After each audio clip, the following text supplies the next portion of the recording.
السلام علیکم ورحمۃ اللہ وبرکاتہ نحمدہ ونصلی علی رسولہ الکریم اما بعد فاعوذ باللہ من الشیطان الرجیم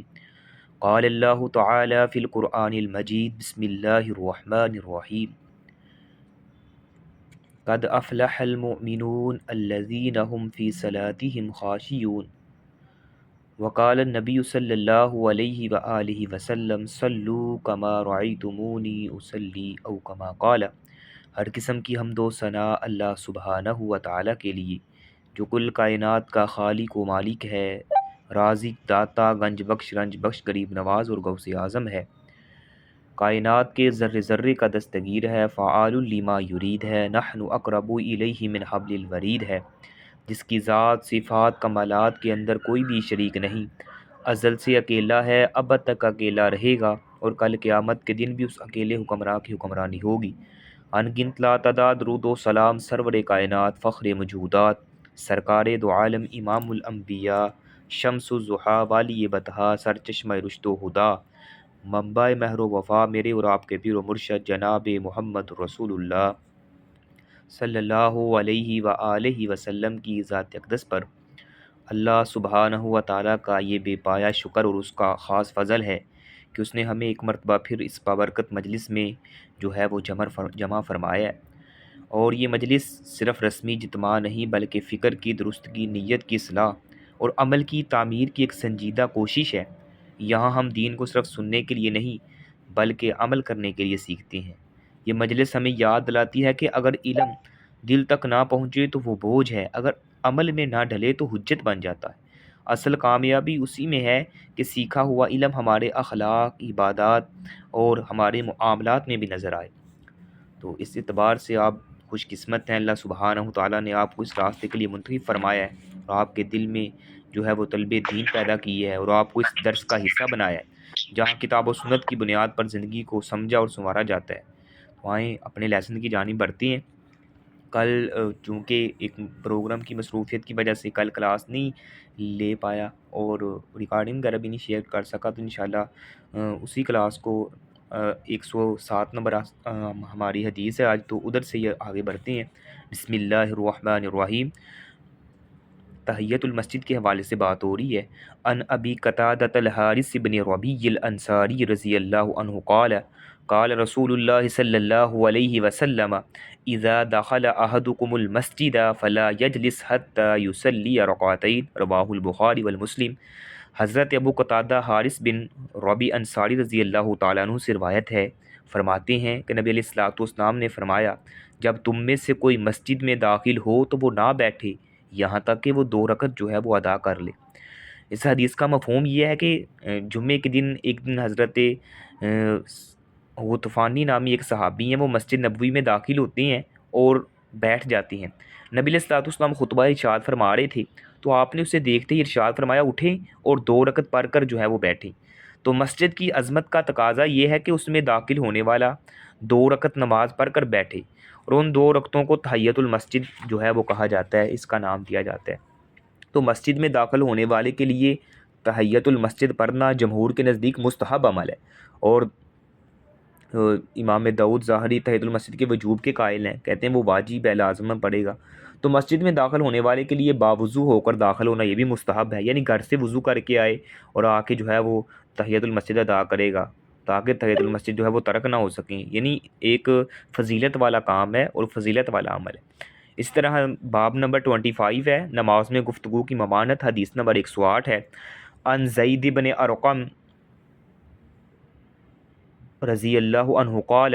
كنا نتكلم في الصلاة يكلم الرجل منا صاحبه وهو إلى جنبه في الصلاة حتى نزلت وقوموا لله قانتين فأمرنا بالسكوت ونهينا عن الكلام، رواہ المسلم۔ حضرت زید بن ارقم رضی اللہ تعالیٰ عنہ سے روایت ہے، کہتے ہیں کہ ہم نماز میں باتیں کیا کرتے تھے، ہم میں سے ایک نماز میں اپنے پہلو میں کھڑے ہوئے شخص کے ساتھ جو ہے وہ بات کر لیا کرتا تھا، یہاں تک کہ یہ آیت نازل ہوئی قرآن کے اندر وَقُومُوا لِلَّهِ قَانِتِينَ، تو ہمیں چپ رہنے کا حکم دیا گیا اور ہمیں گفتگو کرنے سے روک دیا گیا۔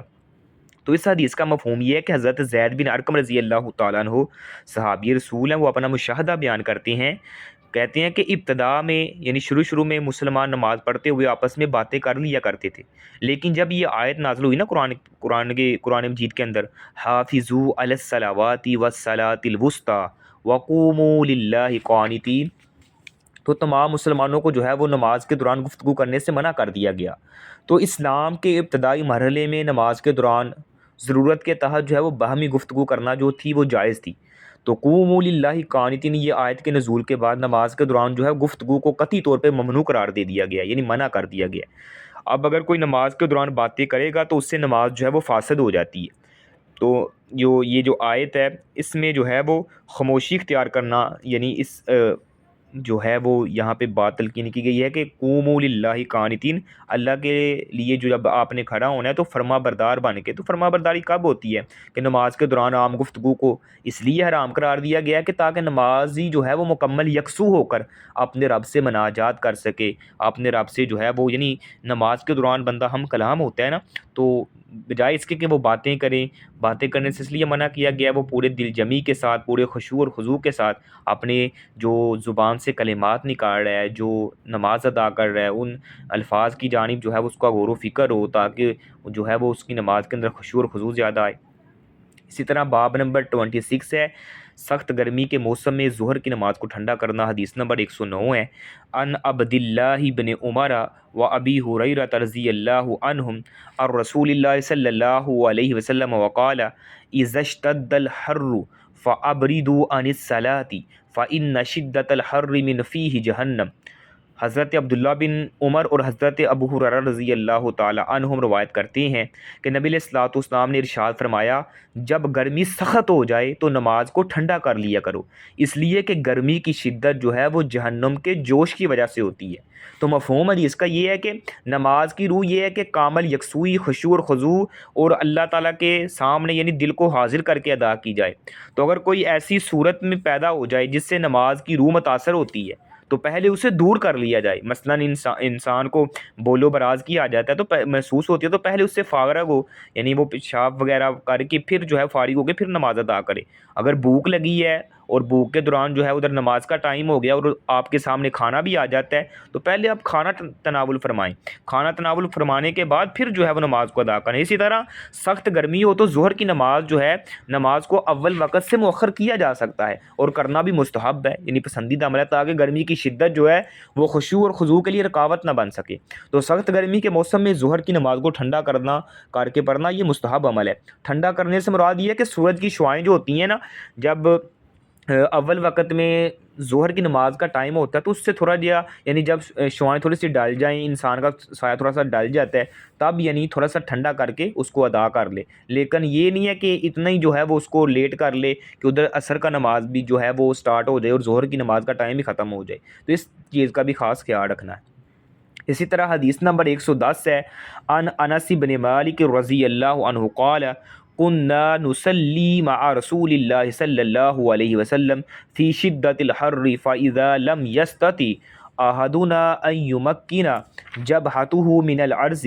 بسط ثوبه فسجد عليه۔ حضرت انس بن مالک رضی اللہ تعالیٰ عنہ سے روایت ہے، فرماتے ہیں کہ ہم رسول اللہ صلی اللہ علیہ وسلم کے ساتھ سخت گرمی کے موسم میں نماز پڑھا کرتے تھے، تو جب ہم میں سے کوئی ایک اپنی پیشانی کو زمین پر ٹکانے کی وقت یعنی طاقت نہ رکھتا، یعنی اپنی پیشانی کو یعنی گرمی کی وجہ سے وہ فرش جو ہے وہ یعنی گرم ہو جایا کرتا تھا نا، یعنی وہ جگہ وہ زمین گرم ہو جایا کرتی تھی، جب کوئی طاقت نہ رکھتا پیشانی رکھنے کی تو وہ کیا کرتا، اپنا کپڑا پھیلا لیتا اور پھر کپڑا پھیلانے کے بعد اس کپڑے پر سجدہ کر لیا کرتا تھا۔ تو سخت گرمی کے موسم میں مسجد کا فرش جو ہے وہ تپ جایا کرتا تھا، تو جب صحابہ کرام اپنی پیشانیاں فرش پر رکھتے ہوئے تکلیف محسوس کرتے تو پیشانی کی جگہ کپڑا رکھ کر اس پر سجدہ کیا کرتے تھے تاکہ فرش کی نماز سے پیشانی کو جو ہے وہ یعنی بچایا، فرش کی گرمی کی وجہ سے پیشانی کو بچایا جا سکے۔ تو یہاں سے سٹارٹ کرتے ہیں جی۔ تو بات ہو رہی تھی کہ نبی کریم صلی اللہ علیہ وآلہ وسلم گرمی کے موسم میں جو ہے وہ ظہر کی نماز صحابہ کرام کو ایسے وقت میں پڑھایا کرتے تھے جب سورج کی شعاعیں جو ہیں وہ ترچھی ہو جاتی، لیکن گرمی کے اثرات زمین پر موجود تو ہوتے تھے۔ تو موسم گرما میں گرم علاقوں میں سورج کی عمودی شعاعیں جو ہیں وہ مہلک ثابت ہوتی ہیں، جب وہ ترچھی ہو جائیں تو وہ جان لیوا ثابت نہیں ہو سکتی، تو اس لیے تھوڑا نماز کو ٹھنڈا کر لیا جائے۔ اور اس حدیث میں جو ہے وہ گرمی کی شدت کے حوالے سے بھی بتایا گیا ہے کہ بھائی وہ جو گرمی کی شدت ہے وہ کیا ہے، الحر من فیہم جہنم، یہ جو گرمی کی شدت ہوتی ہے یہ جہنم کی یعنی جوش کی وجہ سے ہوتی ہے۔ ایک حدیث میں آتا ہے کہ نبی علیہ السلام نے فرمایا یہ جو جہنم نے اللہ تعالیٰ سے جو ہے وہ اللہ تعالیٰ سے درخواست کی کہ اللہ مجھے جو ہے میرا بعض حصہ کھائے جا رہا ہے، تو اللہ تعالیٰ نے اسے 2 سانس لینے کی یعنی اللہ تعالیٰ نے اسے جو ہے وہ اجازت دی ہوئی ہے۔ تو جب وہ گرمیوں کے موسم میں سانس لیتی ہے، وہ اپنا یعنی سانس جو ہے وہ باہر نکالتی ہے، تو اس سے جو ہے وہ یعنی تپش جو ہے وہ گرمی ہمیں جو ہے وہ محسوس ہوتی ہے، اور جب وہ اپنا سانس یعنی واپس اپنے اندر کھینچتی ہے تو اس سے جو ہے وہ باہر کے لوگوں کو یعنی دنیا کے لوگوں کو سردی محسوس ہوتی ہے۔ نبی علیہ الصلوۃ والسلام کی اس حوالے سے حدیث ملتی ہے۔ اسی طرح حدیث نمبر جو ہے وہ 111 ہے، باب نمبر 27 ہے، فوت شدہ نماز کی قضاء کے حوالے سے، یعنی جو نمازیں رہ جاتی ہیں ان کے ادا کرنے کے حوالے سے۔ ان انس بن مالک رضی اللہ عنہ قال قال رسول اللہ صلی اللہ علیہ وسلم من نسی صلاۃ فلیصلیها اذا ذکرها لا کفارۃ لها الا ذلك وتلا قوله تعالی واقم الصلاۃ لذکری ولمسلم من نسی صلاۃ او نام عنها فکفارتها ان یصلیها اذا ذکرها رواہ مسلم و بخاری متفق علیہ۔ حضرت انس بن مالک رضی اللہ تعالیٰ عنہ سے روایت ہے، فرماتے ہیں کہ نبی علیہ الصلوۃ والسلام نے فرمایا جو کوئی نماز پڑھنا بھول جائے تو اسے جب بھی یاد آئے تو نماز کو پڑھ لے، یہی اس نماز کا کفارہ ہے۔ اور یہ آیت اللہ تعالیٰ کے نبی اور یہ آیت جو ہے وہ تلاوت کی، وَأَقِمِ الصَّلَاةَ لِذِكْرِي، کہ میری یاد کے لیے نماز کو قائم کرو۔ اور مسلم شریف کے اندر ایک روایت ہے کہ جس نے نماز نہیں پڑھی یا وہ اسے پڑھے بغیر سو گیا ہے تو اس کا کفارہ یہ ہے کہ جب بھی اسے یاد آئے اس کو ضرور جو ہے وہ ادا کرے۔ تو اس حدیث کا مفہوم یہ ہے کہ ہر نماز کے لیے ایک وقت جو ہے وہ مقرر ہوتا ہے، اس کے اول اور آخر کا تعین بھی کر دیا گیا ہے۔ تو اگر کوئی شخص نماز پڑھنا بھول جائے یا نماز پڑھے بغیر سو جائے اور وقت ختم ہو جائے تو بھولنے والا شخص جو ہے وہ یاد آنے پر اور سونے والا شخص جو ہے وہ جب نیند سے بیدار ہوگا تو نماز کو ادا کر لے، نماز کی قضا ہی اس کا کفارہ ہوگی، یعنی نماز کو ادا کرنا ہی اس کا کفارہ ہے۔ اس لیے بھولنے یا سو جانے کی وجہ سے اگر نماز چھوٹ جاتی ہے اور اس کا وقت ختم ہو جائے تو یاد آنے پر اس نماز کی قضا جو ہے وہ واجب ہے۔ نماز جو ہے وہ معافی نہیں ہے یا چھوٹ گئی ہے تو اس کو ادا نہیں کرنا، یہ نہیں ہے، اس کو لازماً ادا کرنا ہے۔ اگر رہ گئی ہے، بھول گئی ہے یا سوئے ہوئے ہیں، یاد نہیں آتا یا وہ نماز گزر جاتی ہے، جب بھی یاد آئے، جب بھی آپ بیدار ہو، نماز کو ضرور ادا کرنا ہے۔ یعنی یہ ایسی اللہ تعالیٰ کا ایک حکم ہے جس سے جو ہے وہ مرض کی حالت میں بھی، جنگ کی حالت میں بھی، سفر و حضر کی حالت میں بھی معافی نہیں ملی ہے۔ اس لیے نماز جو ہے وہ مسلمان اور کافر کے درمیان فرق کرنے والی ہے، بین العبد و بین الکفر ترک الصلاۃ، مسلمان اور کافر کے درمیان جو فرق کرتی ہے چیز وہ نماز ہے، تو اسے جو ہے وہ کسی حالت میں بھی معافی نہیں ہے۔ تو یاد آتے ہی نماز کی ادائیگی ضروری ہے، اس میں تاخیر نہیں ہونی چاہیے۔ تو کسی شرعی عذر کی بنا پر نماز کی تاخیر گناہ کا باعث نہیں بنتی۔ اگر کسی شرعی عذر کے وجہ سے کوئی نماز میں تھوڑی تاخیر ہو گئی ہے تو اس کو لازماً ادا کریں۔ اگر ادا کر لیتے ہیں تو پھر جو ہے وہ آپ کو اس پر جو ہے وہ گناہ نہیں ہوگا، اگر ادا نہیں کرتے تو پھر جو ہے وہ آپ کے لیے گناہ کا باعث بنے گی۔ تو ہر نماز کو اول وقت میں ادا کرنا یہ مستحب عمل ہے، یعنی نماز کو اس کے اول وقت میں جو ہے وہ ادا کرنا یہ مستحب عمل ہے۔ یعنی اول وقت کیا ہے کہ فجر کی نماز جب طلوع فجر ہوتا ہے تو اسے جو ہے وہ یعنی فجر کی نماز کا ٹائم ہوتا ہے تو اسے جو ہے وہ لازماً ادا کریں۔ اسی طرح وہ اس کا وقت فجر کی نماز کا کب تک رہتا ہے، جب سورج جو ہے وہ یعنی طلوع نہیں ہو جاتا، جب سورج کی کرنیں جو ہیں وہ یعنی سورج نکل آتا ہے تب اس فجر کی نماز کا ٹائم ختم ہو جاتا ہے۔ اب اس کے بعد کوئی نماز جب سورج نکل آتا ہے تب ادا کرے گا تو وہ قضا کی شکل میں ادا کرے گا۔ اسی طرح ظہر کی نماز کا وقت تب شروع ہوتا ہے جب سورج جو ہے وہ سیدھا سر کے اوپر یعنی آ جاتا ہے، تو اس کا اہتمام تب تک رہتا ہے جب ہر چیز کا سایہ اس کے قد کے برابر نہ ہو جائے، یعنی ایک چیز ہے تو اس کا سایہ اس کی مثل نہ ہو جائے تب تک اس کا جو ہے وہ نماز کا ٹائم رہتا ہے۔ تو جب ایک چیز کا سایہ اس کے یعنی چیز سے آگے بڑھ جاتا ہے، یعنی ایسے سمجھ لیں کہ ایک آپ نے جو ہے وہ یعنی کوئی آسا وغیرہ یا کوئی ایسا کوئی چیز پڑی ہوئی ہے، تو جب اس کا سایہ اس چیز کے برابر ہو جائے گا نا تب جو ہے وہ ظہر کی نماز کا ٹائم تب تک رہتا ہے، اس کے برابر جب ہو جائے، جب اس کے برابر سے آگے کی طرف نکلنے لگے یعنی اس سے ڈبل ہونے لگے تو پھر جو ہے وہ عصر کی نماز کا ٹائم شروع ہو جاتا ہے۔ تو رہتا کب تک ہے؟ جب تک اس چیز کا سایہ 2 مثل اس کے برابر نہ ہو جائے، یعنی ایک چیز ہے، ایسے سمجھ لیں کہ ایک سوٹی وغیرہ گاڑی ہوئی ہے، جب اس کا سایہ جو ہے اس سوٹی کے برابر ہو جائے گا تب تک جو ہے وہ اس نماز ظہر کا نماز کا جو ہے وہ ٹائم رہے گا۔ تو جب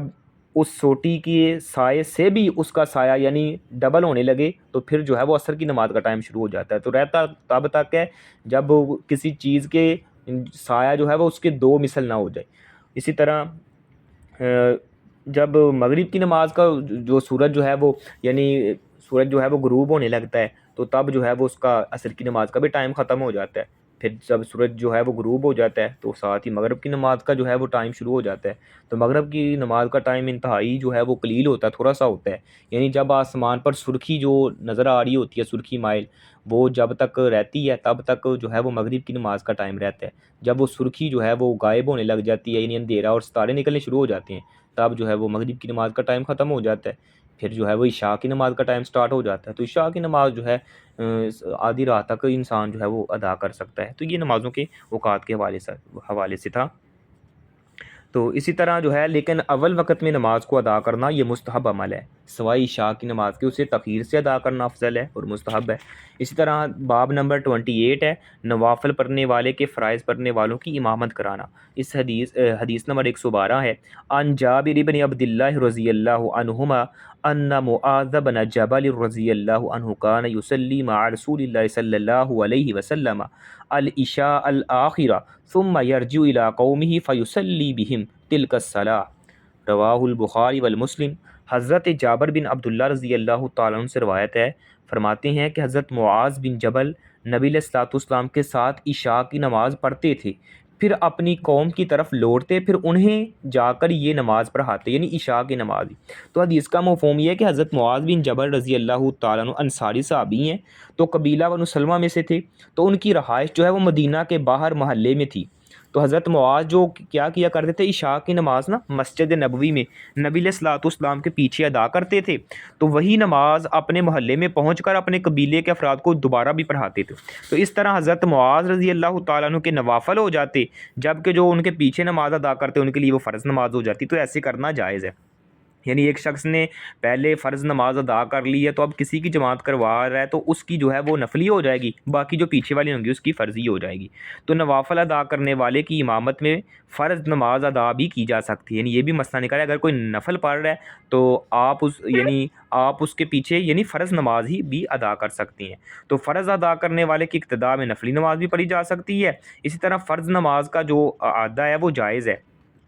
تو جب کہ مصلحت اس کے متقاضی ہو۔ مثلا ایک شخص نے اکیلے نماز پڑھی ہے، پھر مسجد میں داخل ہوا ہے، جماعت ہو رہی ہے تو وہ بھی اس کے ساتھ شامل ہو جائے، یعنی ایک شخص وہ ہے اس نے اکیلے نماز پڑھی ہے، پھر کبھی اسے کسی دوسری مسجد میں جانے کا موقع ملتا ہے تو جماعت ہو رہی ہے اسی نماز کی، تو اس نماز کے ساتھ جا کے مل جائے، اس کو جماعت کا ثواب ہو جائے گا، پہلے والی جو ہے وہ اس کی یعنی وہ نفلی ہو جائے گی، یہ فرضی ہو جائے گی، اس طرح بھی ہو سکتا ہے۔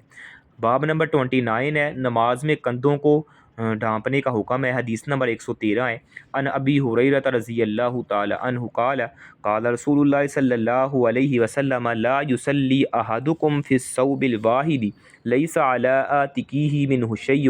رواہ البخاری و مسلم۔ حضرت ابو ہریرہ رضی اللہ تعالیٰ عنہ سے روایت ہے، فرمایا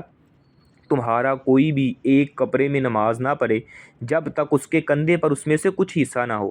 تو نمازی کو اللہ کے دربار میں حاضر ہونے کے لیے احسن صورتوں کو اختیار کرنا چاہیے۔ اللہ سبحانہ تعالیٰ کا ارشاد ہے نا یا بنی آدم خذوا زینتکم عند کل مسجد، اے بنی آدم ہر مسجد میں زیب و زینت کو اختیار کرو، اس لیے کہ نبی کریم نے نماز پڑھنے والے کو یہ تلقین کیا کہ نماز کے دوران جو ہے وہ اپنے کندھے جو ہے وہ ڈھانپ لیا کرے، یعنی اپنے کندھوں کو جو ہے ڈھانپ کر رکھے۔ اسی طرح